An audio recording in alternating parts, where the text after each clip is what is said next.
Namaste and welcome to my channel. This is Abhinav Prakash. And today we have with us Kushal Mehra to discuss the politics behind calling Hinduism a false religion.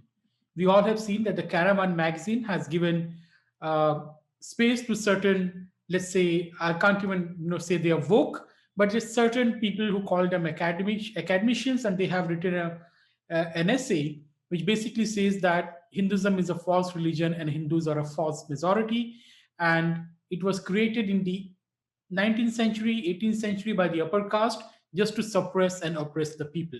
So, Kushal, welcome to the show. No, sir, Abhinav, thanks for having me over.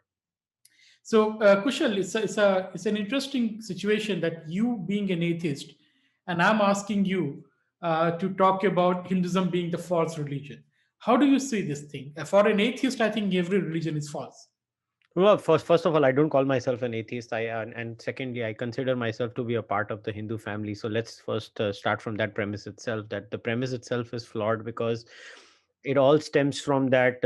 So, what is the Gangotri of this premise itself, where I'm called an atheist? I have shed the tag of an atheist. I call myself a Nastik Nirishwarwadi, and I have my own panth, which is Charvak Darshan. So I have my own panth, and everybody has different panths in India. And this Gangotri of this idea of looking at people in a certain way stems from understanding religion from an Abrahamic point of view. So all your scholarship when it comes to religiosity in general stems from this exclusivity memeplex, where there is a history centric event where a god through a agent, which is the prophet, I mean nothing else, it's an agent. बीच में agent के बीच में एक agent है, which is the angel. The angel comes, tells this is what God is saying. The agent listens to God's words, then agent writes it down apparently, or is written down for the agent, and talks to people. And in that memeplex where there is exclusivity, there is, you either believe what I'm saying because it's exclusive, or you don't. So as far as I'm concerned, I don't call myself an atheist. So let's just clarify that. But now to your question about how do I look at this claim. So this is first of all, what Caravan has claimed is nothing new. If you ask me, this theory has been written before by many scholars. I think a good cover, if people want, so somebody would come and say, okay, what is a good primer for this, I would recommend Rajiv Malhotra's book Indra's Net. Actually it does cover this very well. So this, what these people are calling is, this is a mishmash. So what the Caravan article has done is, they have thrown in a googly in between the mishmash of the neo-Hinduism hypothesis, right? So what is the neo-Hinduism hypothesis? Some of these people claim that there was no such thing as Hinduism. What we had was a mishmash of different sects in India previously. And then this gentleman called Swami Vivekanand comes, and Swami Vivekanand comes up with this hypothesis where he says, no, actually, there is something called Hinduism, and that is the starting point for Hinduism as a religion, in the sense of how Abrahamic religions look at. And they obviously name others also. You have Arya Samaj and many other people. And what you have today is basically a concoction of the new time. Now the fundamental premise, again, like I explained it with the atheism point of view, where atheism is stressed. First of all, the question of I don't consider personally all religions to be false. See, religions are not true or false, claims are true or false. So there are, so what I want to say is, the word we should use are truth claims. So there are different people who make different truth claims. Now Christianity makes truth claims. Within Christianity, different sects make different truth claims. So my point of view has always been that I challenge a truth claim. So if there is a truth claim, I will look at that specific claim. It doesn't matter where it comes from. It could be coming from communism, which is very godless, or it could be coming from say Christianity, Islam, or in many Hindu cases, whether it's about reincarnation. So I just look at truth claims and I challenge them. So that's how we should look at this claim too. So what these people are saying, the Caravan article, what they're trying to do is, they go to the next level. What is the next level? They say, yeah, there was something like new Hinduism, but actually there is no Hinduism, and it's a conquer. So it's a very funny claim. On one hand, they want to say there is something like Hinduism, and within the same article they spin it around as, actually there is no such thing as Hinduism, it's all rubbish, it is created by Brahmins. Now there are multiple problems to this, but the biggest problem in my eyes, and I could be wrong, I'm willing to concede I'm wrong. The biggest problem to me in this scenario is that, once again, first of all, ये article जिसने लिखा था उसकी caste क्या है, पहले मेरे को वो समझना है. Who's the author of the article? I think that author, I think, is from an upper caste itself, if I'm not mistaken. So first, by तुम कौन होते हो बोलने वाले, पहला क्वेश्चन तो उन्हीं को पूछना चाहिए. Second is, this article robs all the subaltern castes of India. I use this word with full responsibility. It is robbing them of agency, that they are not even smart enough to know whether they are part of the Hindu pantheon or not. Second of all, it imposes, once again, look at the irony of this whole, and I want to draw a parallel with the Western, what's going on in the woke culture in America. Who are the people in America right now who are telling all the minorities, you're oppressed, you're oppressed, you are oppressed, तुम्हारे साथ ये हुआ है? See, it's once again the white man telling people of different colors other than white that, okay, तुम्हारे साथ problem है. The irony of this article is, it's again an upper caste person telling all the lower caste, do you know you're not Hindus? तुम लोग हिंदू हो ही नहीं भाई, तुम हम लोग हैं हिंदू, हमने ये कंकॉक्ट किया हुआ है, it is a creation. You guys are not Hindus. Why do you call yourself Hindus? It's robbing all castes outside the Brahmin pantheon. And this could be even the Kshatriya caste, by the way. It's because their attack always seems to be very specific and, focused on the Brahmins thing. So it denies them agency. When you deny people agency, you by default, your a priori assumption is those people are stupid. I'm just putting it out there. The person, the gentleman who's written this article, or the lady, whatever, I don't know, maybe that person identifies as a female, who knows, in today's woke culture, or maybe they are, beyond gender. So the individual who has written this article is out and out. See, anybody who comes up with this or supports this hypothesis says there is no agencies involved in the people who consider themselves in. So my question to them is, who the hell gave you the right to decide for everyone? Second, the question we need to ask them is, when they say Hinduism is not a religion, right? This is a technical claim, right? Abhinav, try and understand. They're making a technical claim. So the second question, follow-up question to all these people should be, please give us your definition of a religion. When you say XYZ is a religion and ABC is not a religion, now, when you say ABC is not a religion, please tell me what are the qualifying criteria for one to formulate a religion. So, if your definition for a religion, from what I've understood, is a group of people who have a common set of beliefs, sometimes they have something which has got to do claims which have got to do with the supernatural or the metaphysical realm. Now, usually we talk about that. That seems to be, and I don't know, there is no accurate definition of religion. I think philosophy departments always bicker about it all the time. But the point is, loose definition of religion is a set of people who have a common set of supernatural beliefs. If that is the criteria, how is Hinduism, what we popularly call it as Hinduism, whether it's today or in the past, not a religion? So do you think it's not, do you think this definition is off, or there is something more to be added? Well, that's the entire point. So you rightly pointed out both the thing that when these people make this kind of claim, they're basically saying that, well, you people, the majority of the population, as they call the lower caste, you have no culture of your own, you have no agency of your own, you have no belief system of your own, you were dumb people, and somebody came and fooled you all for centuries and centuries, and here Yeah. you are. And now we are here to liberate you like a new age prophet. Second thing which you pointed out is what exactly is the religion? Because many people have argued in the sense that the concept of religion itself is an 18th century concept. Whether even in the case of Islam and Christianity, how we see them today as religion is itself the product of the 18th century changes in the thought thinking process, post Enlightenment age, industrial age, that you begin to look at religions as homogeneous entities. Because even Christianity throughout the century was not a coherent religion. Islam also was not very coherent. Many scholars have argued that they have different strands, conflicting strands with each other, different kind of opinion. Caliphs trying to redefine it, caliphs trying to literally own the religion, and all those things have been happening. So every religion goes through that process. But now you're saying, well, now they have settled down in some point in history, let's say in the 18th century. Now we're going to impose that thing to Hinduism and everyone else. Now, that is problematic, Kushal, because first of all, it's an outside frame which is being employed here.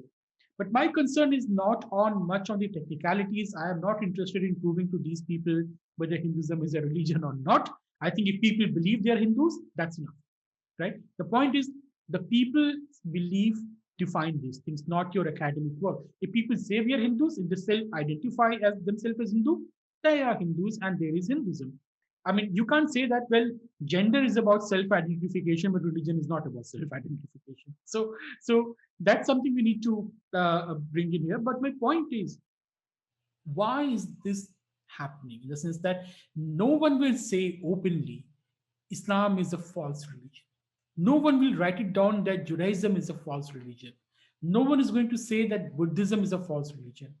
What's so special about Hinduism that is people are always doing this thing that Hinduism is a false religion and Hindus are a false majority? Oh, Abhinav, we have to go back and connect it again to our previous podcast about Western media, and it stems from, like I said, every time there is a deep-rooted anti-pagan, and pagan is the word used here grudgingly because that's just how they address it, right?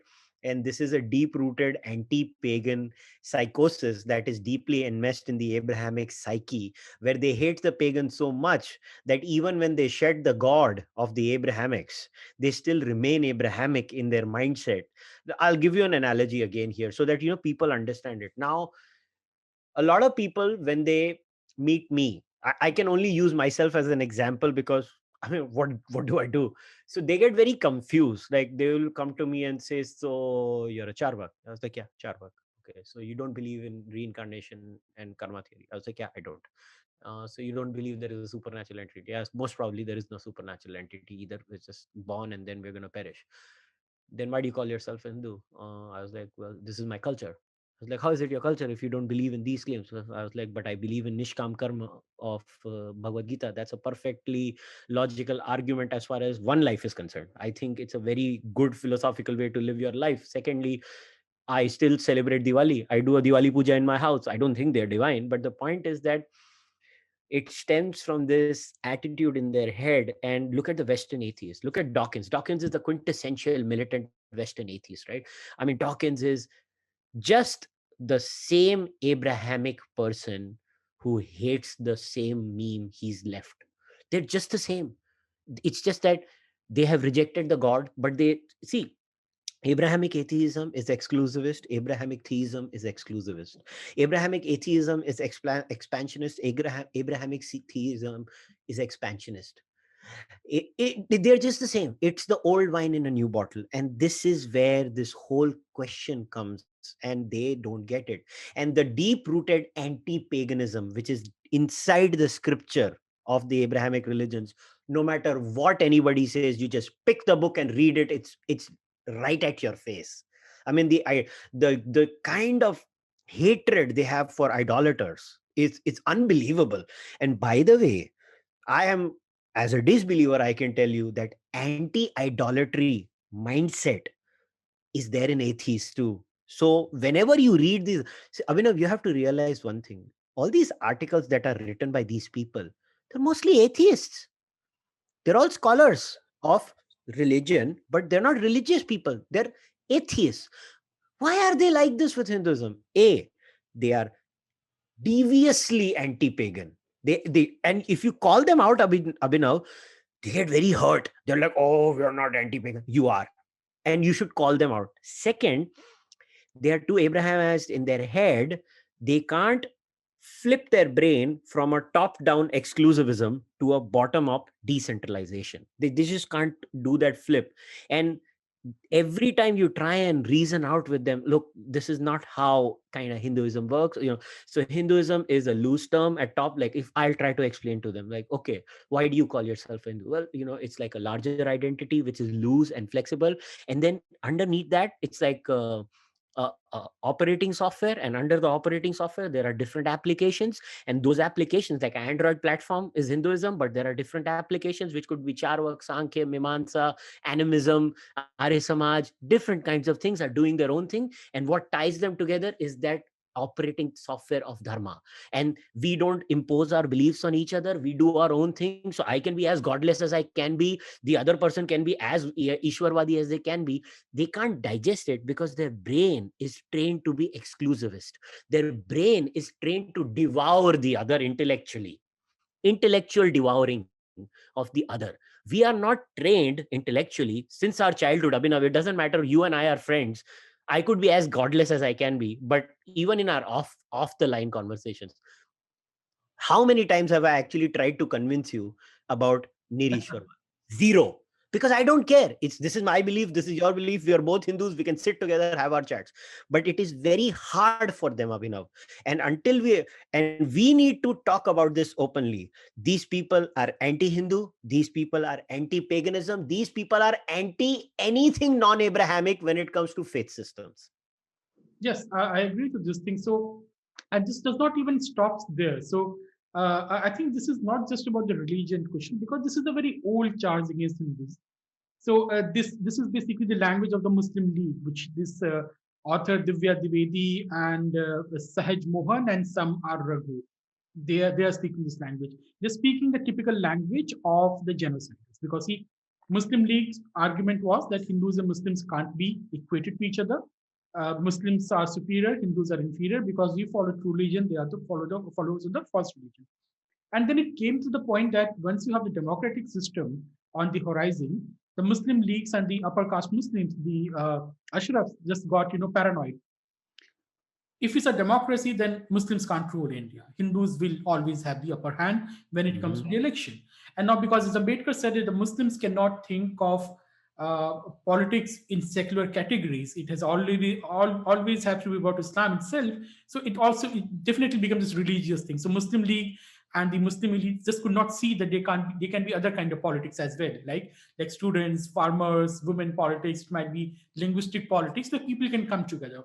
So everything became religion versus religion, and that is where the Muslim League and the all these Ashrafs started arguing that Hinduism is not a religion; it's a false majority, just to compensate for them being the minority, right? So Muslims, we are a minority, so we can't do anything about it, but we can say Hindus are not a majority and Hindus are a false religion. So let's not give them that no majority benefit in the democracy.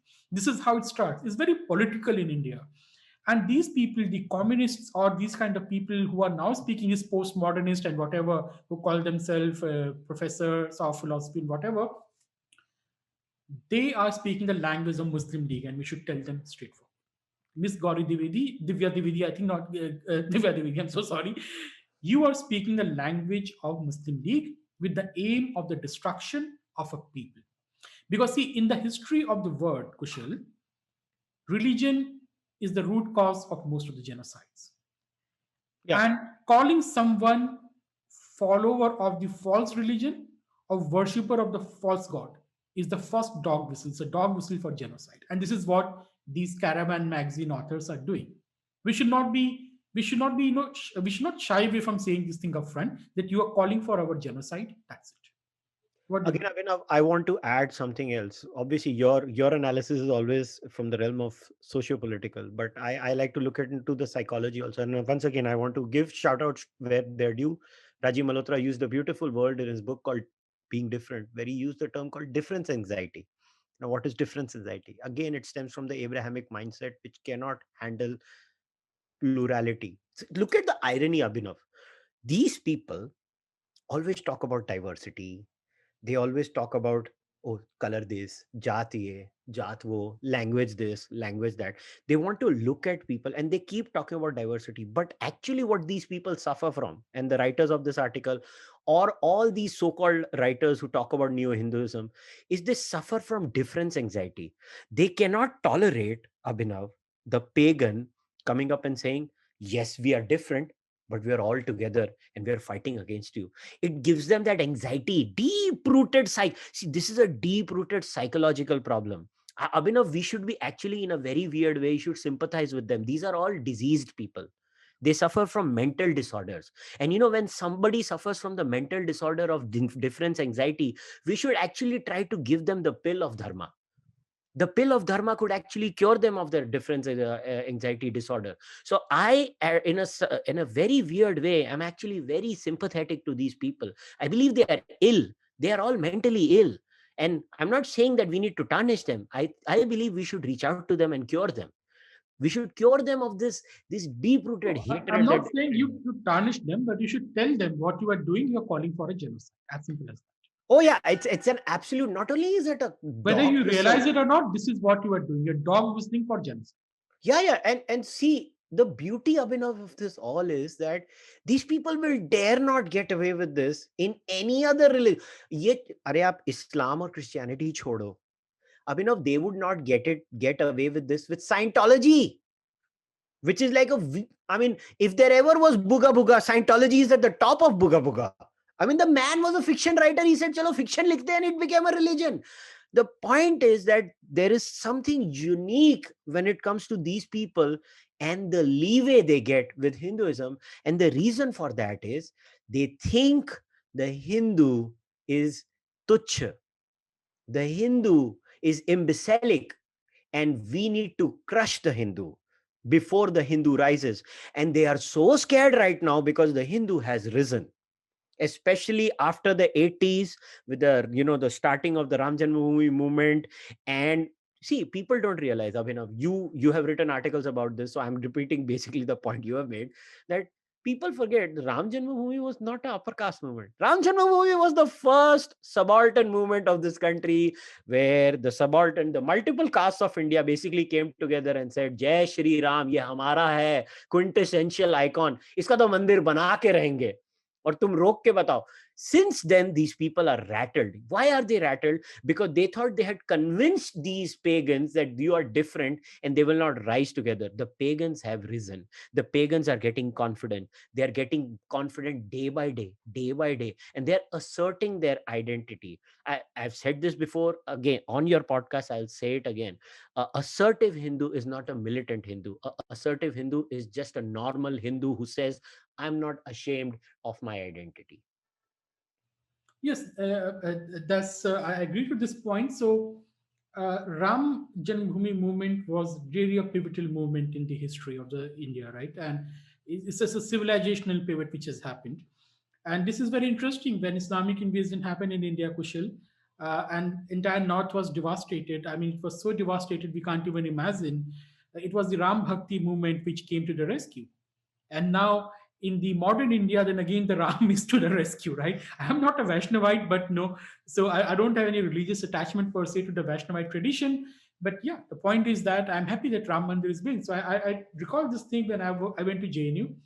So this some ISA DSU kind of these communists, right, who are basically militant anti-Hindus, and he just came to me and they were talking something. So I'm from Faizabad, Ayodhya, right? So they say, "Do you think Ram Mandir should be built?" I said, "Yes, it should be built." He said, "Why?" That was the birthplace of Ram. It should be built there. So I was asked, how do you know that's the birthplace of Ram? I said, "I don't care." Say, no, what is the proof? Then they went to the typical academic jargons, what is the proof there was Ram, Ramayana is this, Ramayana is that. I don't care. I don't care. I told them I don't worship Ram because I'm not a Vaishnavite, so that's not part of my daily rituals or whatever. So this is why do you think it should be built? Because this is all dirty politics, right? The Ram Mandir movement. And I go, yes, it's politics, and that this is why it should be built. Yeah, and not only that, again, Abhinav, again, do you see the Abrahamism in that? Why would they ask for a proof? You know why? Because they're history centric. Yeah. Because if Jesus is not real, Christianity is a fake religion. If Muhammad is not real, Islam is a fake religion. If all the prophets of the Jews are not real, Judaism is false because they are built like that. But here's the thing, it does not matter as per Dharma that Buddha is real or fake, Mahavira is real or fake, Rama is real or fake. We are not history centric. God did not choose a prophet to send us a message. We are different. For us, Ram is a civilizational entity. Yes, many people believe that Ram is a real deity. That's a separate issue. But we are still not history centric. And the person who was trying to corner you was trying to corner you because their mind things from a history centric template. Proof बताओ, प्रमाण दो. अरे प्रमाण क्या देना है? पहली बात तो अभी 1000 पेजेस का प्रमाण मिल गया है कोर्ट को कि उधर मंदिर था, तो अभी वो भी मैटर क्लियर हो गया. मगर पॉइंट है again the history centrism. We see, until and unless we don't understand the Abrahamic mind and we don't call them for what they are, these are Abrahamics whether they are even, and they are Abrahamic Hindus too, they are inside the Hindu fold also, who are too Islamized or too Abrahamized in their brains, and there are some in the right wing too. But the point is, until unless these, we don't need to decolonize our minds, we need to de-Abrahamize our minds. That's the matter. And until we don't I think de-Abrahamize our, that's the statement from which people will pick up from this podcast. We don't really need to decolonize, but de-Abrahamize. Right? That's a wonderful thing, Kushal. But no, how I see it, Kushal, is not just about Hinduism and Abrahamic mindset. I think this wider geopolitics which is also involved, because see, these authors, how they have described themselves. So the Divya and Sahaj have, we are this based in the subcontinent. It's not even India, it's not even South Asia, it's not even Indian subcontinent, it's in the subcontinent. And the third person is saying, I'm from Kerala. So I think this is not just about Hindus uh, as a religious community itself, it's also about India as a political entity. Because you see, in the academic discourse, they don't use India anymore, they use South Asia. yeah. Because and it's not just because they want to refer to Bangladesh and Nepal and Pakistan as well, because the argument is that India is a false entity, it's an Mhm. illegitimate entity, it's an oppressive identity which is dominating, suppressing different nationalities. So using India itself is being made as oppression, as a crime. So you can see that in academic discourse. If you try to write India, it will be edited out. They would really edit it out and say, no, you can't use India to describe these people. They are Marathis, they are Bengalis, they are Biharis. How can you call them Indians? They are Dalits, they are Yadavs, they are Jats. How can you call them Indian? You are denying their identity. So I think deconstructing Hinduism and denying existence of India goes side by side. What do you think Yeah, about it? yeah. So the, see, people never accept this fact that if there was one place where Derrida, Foucault, Lyotard, and later on Kimberly Crenshaw and all the critical race theorists have ever been used and tried to apply their theories to the fullest maximum possible, has actually been India. Because see, India is an ideal ground for deconstructivists and postmodernists, because you get so many pluralities here. You can literally play. I mean, if you were to draw an oppression Olympics card of India, you can do so much. Yeah, you can add language, caste, within caste, so many castes. Then you can add culinary categories also. Certain food items are also Brahminical oppression and this and that and whatnot. So imagine, I mean, it is like a postmodern orgy. India mein to postmodernists will have a orgasm. They'll be like, "Hi, itni diversity, main to mar jawa." So they will actually go crazy in India, and no wonder what they're doing. But the point is that where these postmodernists fail, in my view, so look, nobody takes them seriously beyond the corridors of academia, at least as of now. That doesn't mean they don't need to be challenged. We should challenge them because it's a rubbish ideology, and it's an ideology based on nihilism. The problem with nihilism, it breaks things down very well, but it doesn't know how to build. How do they build? Okay, you break India into separate entities, there will be different entities. What then? What are you going to do then? I always ask this question to these nihilists, because you have to call them what they are. They're nihilists. They No. want, For them, the ideal state of India is under Islamic rule or Chinese rule. yeah, but even then, under Islamic rule or Chinese rule, if they plant the seed of this identity, this identity, this identity, eventually what's going to happen? People are not going to leave their identity so easily. So it's actually a very weird ideology. See, in fact, in a technical way, even the postmodernists themselves in the 70s, when they said, there are no meta narratives, and even science is a meta narrative, there are only micro narratives, they realized that if everything is a micro narrative, even their claim is a micro narrative, and they entered into a nihilistic trap. And to solve the nihilistic trap, there were people like, Kimberly Crenshaw and all these people later on who kind of mixed Marxism on one side, and they mixed and they mixed postmodernism on the other side, and they've come up with this mishmash of critical race theory. But if we were to look at what they're doing in India, see, they are making political statements is because it's very natural, Abhinav. If you've been ruling the Rus politically for so long, and people were tolerating you because they did not have a viable other option, the moment these people got an option, the people have dumped them. They can't handle it, so they will try their best to come up with obnoxious theories. Sometimes I think it's very important to let people know how obnoxious they are. So in a way, I'm very happy that Caravan actually let this article out in the open, so we at least know. See, it's very important to know how weird the other side is. And when once we know, okay, this is their level, then we can tell ye to pagal hai. So at least people should know ye to pagal hai. But it's fine. See, in my view, their theory is so stupid, and the deep rooted culture of this country is still enmeshed in us. They can't beat us. I mean, I think we will waltz over them eventually in the long run. We are already winning politically. I think the only realm we need to will the matter is the socio-cultural battle, and I think we'll win that also in the long run.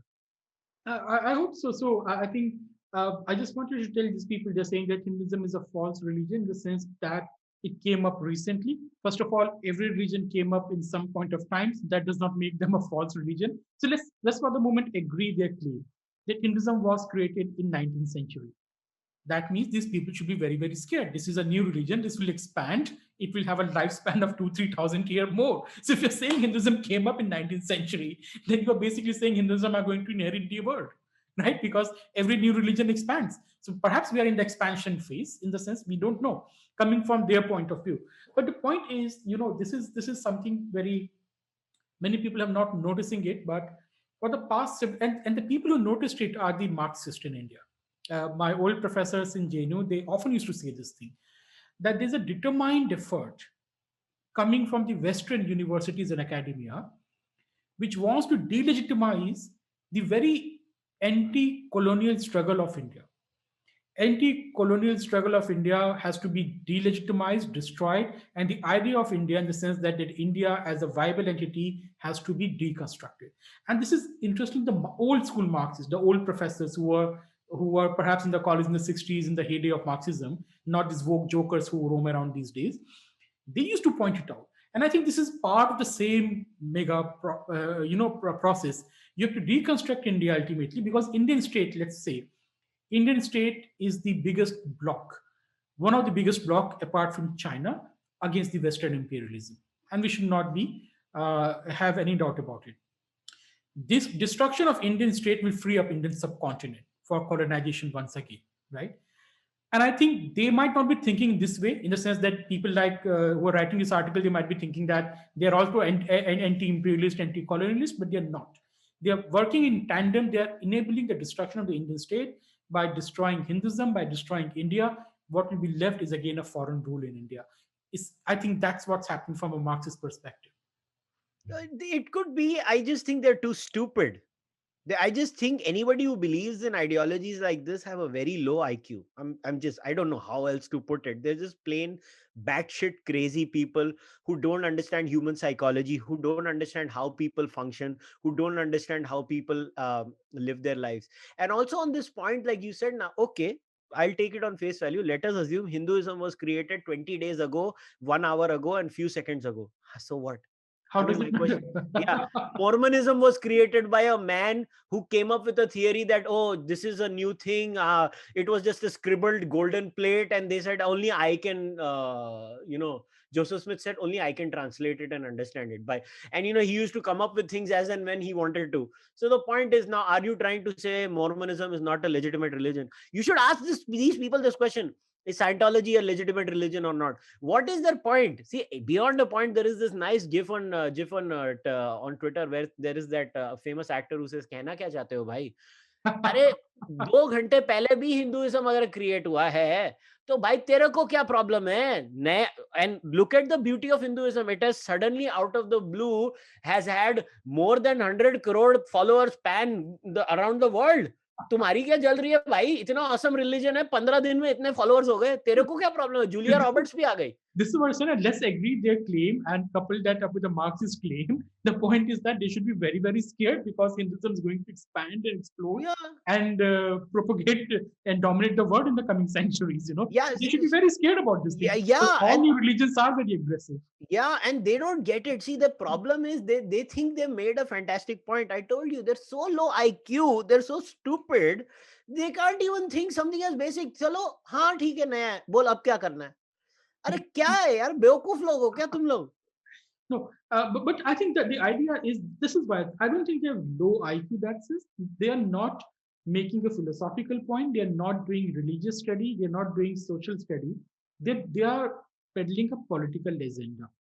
Because see, as you said that the Hindus have risen. So this Hindu phenomena is very unique. People really thought, I think Naipaul said it, that up until the last century, people actually thought that the fate of India is to simply pass away as a Christian or a Muslim entity. But then that didn't happen. Suddenly you have the Hindutva and Hindu Rashtra coming into being. And this is a remarkable phenomenon, and they are rattled by it. And this is part of that political war against this thing, right? So I don't give them the benefit of doubt. I don't think they're that dumb. They know what they're doing. And they think is if you have to deconstruct India as a political entity, you have to first destroy any sense of majority, because people, seculars and liberals might get triggered, but India essentially is a Hindu state. And it's based on a Hindu majority. It could be they see they can deconstruct India as much as they want to, and at the end of the day, the counter to them has to be that you're stupid. Honestly, what else are you gonna say? You can't deconstruct India. No, they're gonna deconstruct it anyways. But you have to realize beyond a point, the ideas that come out. I mean, you should just read the papers sometimes. What these people write, they are so batshit crazy that I mean, you end up laughing. I to start laughing when I read these people. I was like, क्या दिमाग चलता है इन लोगों का? मतलब ये कौन सा गांजा मारते हो भाई? इतने weird theories कहाँ से ले आए तुम लोग बैठ के? मतलब it is devoid of psychology, basic human psychology, and they don't get it. It's okay. They can try their best. Look, they are going to try to break India as an entity, maybe because they're Chinese agents or maybe they're Islamists. It's fine. They can try, but it is our job to recognize them for what they are. And I don't believe they're just a political struggle. I believe it is as religious and as ideological as it is political, because politics is downstream from culture. It is not the other way around. So their cultural ideology is very expansionist and they're trying their best, and they have never faced resistance till the 70s. It is suddenly that they've started facing resistance. And why do you think they hate Swami Vivekanand so much? Has He any, screwed them up. yeah, He screwed them up. yeah, they hate. See, I have never seen anybody being hated more than Swami Vivekanand. They hate him with a passion. And just let me tell you, the charge against Vivekanand that he's a Hindu supremacist because he says other religions are false. But the same people will never put the same charge against the Muslim scholars, Iqbal, Sayyid Ahmad, who also believe that other religions are false. So Hindus saying that you are wrong, I am true, is fascism. Muslims, Christians, everyone saying the same thing. It's like, oh, fine with them. Yeah. Yeah. But yeah, Yeah. so They are hypocrites of the highest order. They are inconsistent.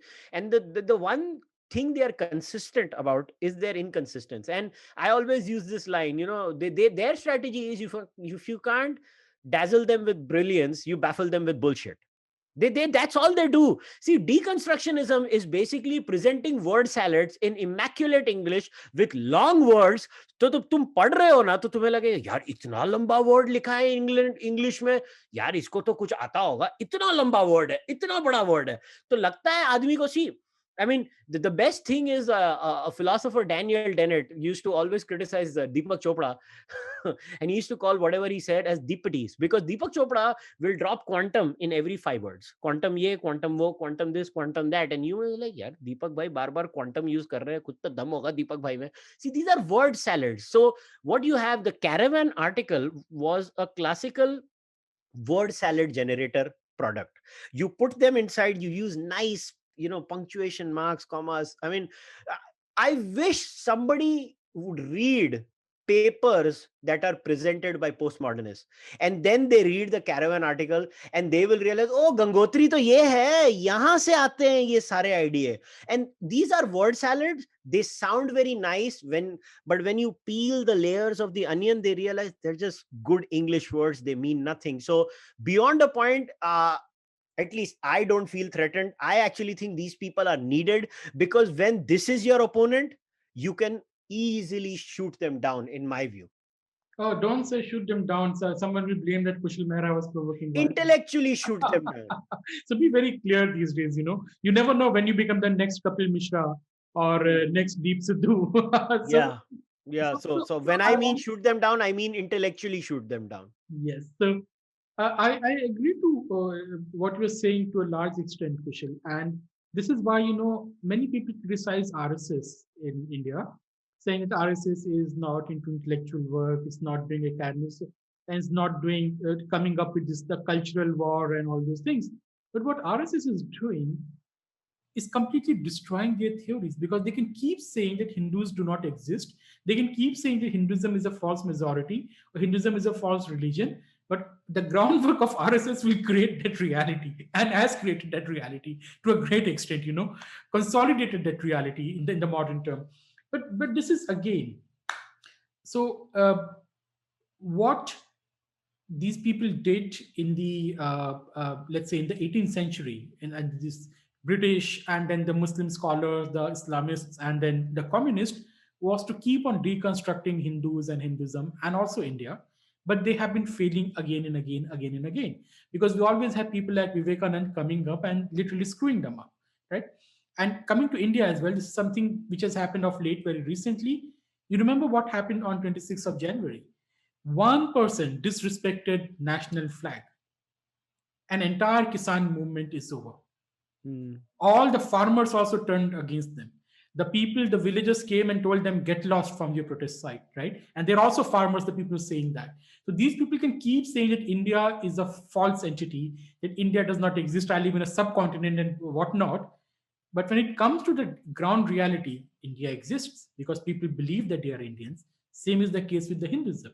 Same is the case of what happened with the Dravidians when they were saying we want independence from India because we are this and that, all those eloquent speeches in the parliament. Then Chinese war happened, and you have lakhs of people in Tamil Nadu lining up to join the Indian army to defend the north. Debate ended out there. So, do Arey, you think one way of defeating these people is just to change the ground reality completely? so the best way to defeat these people is keep winning electorally. The second best way to defeat these people is keep asserting your Hinduness. The more you assert your Hinduness, the more क्या बोलते हैं खिसियानी बिल्ली खंबा नोचे होता है इनका. तो I think for this is why I always say assert your Hinduness, but don't assert it like an Islamist. Hmm. Assert it like a Hindu. Hmm. Like Hindus assert their Hinduness. Yeah. Don't become an Islamist to fight an Islamist. That is very important. Third is that not only that, even when the Ram Janmabhoomi movement happened, where did the maximum kar sevaks come from? South India. Yeah. Yeah. so, True. so how much more proof? See, I told you these people are clutching onto straws. If their idea is that there is no united Hindu identity, best of luck, man. All I can say is best of luck. And yeah, even with the current farmers' protests, look, Indians are patriotic. Indians are devout Hindus. Indians, but a devout Hindu will show their devoutness in different ways. Yes, there will be your aggressive, in your face kind of a Hindu, but most people are not like that. We're not Abrahamic. We are not like that. Our religiosity is subtle. Our religiosity is expressed. अरे ये छोड़ो यार, सबसे बड़ी hit movie कौन सी हुई जो सबसे हिंदू थी? बाहुबली. True. अरे मतलब कितने प्रूफ चाहिए? सबसे बड़ा हिट टीवी सीरियल आज तक हमारे इतिहास में क्या हुआ? रामायण. मानो अरे बार बार टेस्ट करके देख लिया है. अगर see these people don't like it, there is a sense of the sacred. I mean, No, sacred geography hai.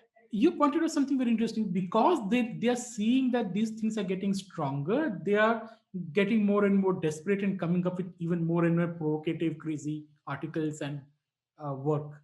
Yeah, so imagine they are doing us a service. Hmm. The more they expose themselves, the more psychotic they look, the more it is for easier for us to just go around and tell people with a paper in our hand, "Ye pagal hai." That's all we have to do. See, this is why when people say, "No, shut this person down, shut that person down," no, let them speak, let them write, let them give their statements. The more they speak, as they say, sunlight is the best disinfectant. The more the light is shone on these people, when it shines on them, people realize, oh my god, these people were batshit crazy. What the hell were we doing? Why were we even listening to these people? They're batshit crazy. See, when it again, I'll repeat, religion. See, I never get this atheistic argument. Like people, atheists will come and say, religion is useless. Something else will fill the scope in life. Music will. soccer will. And I always tell these atheists, I was like, are you that stupid? Are you trying to say religious people don't play soccer or don't listen to music? I mean, are you that stupid in reality? Religion plays a deep rooted anchor. I mean, it is the most evolutionarily tested meme ever. It's not going to go. And when it goes away, you know what you get? Wokeism in the form of a new religion. So again, wokeism क्या है? वो भी तो religion ही वापस आ गया है with rules and regulations, purity and pollution. So religion is not going anywhere. What these people are not able to understand is that they hate religion, especially our religion. They want to replace our religion with their religion, and our religion refuses to convert. And this is a proselytizer sharing their frustration because their proselytization has failed. Yeah, so this is just like the polemics of the early missionaries who came to India, abusing, denouncing Hinduism and Hindus as, the worshipper of the false god, oppressive, evil people who need to be saved by giving them the true knowledge, the word of the god. So that's a very interesting point. So of course we have to deconstruct these people academically as well, in that realm as well, and also on the ground by simply changing the ground reality. So you can keep writing whatever books you want, the people don't agree to it. And I think this picture, which I got from somewhere, I don't know who has made it. I think this explains the perfect situation, desperation of these people. And this is, I hope you can see it. Yeah, yeah, yeah. Right? No, you can't create a false Hindu religion and suppress real majority aspirations. Yes, we can.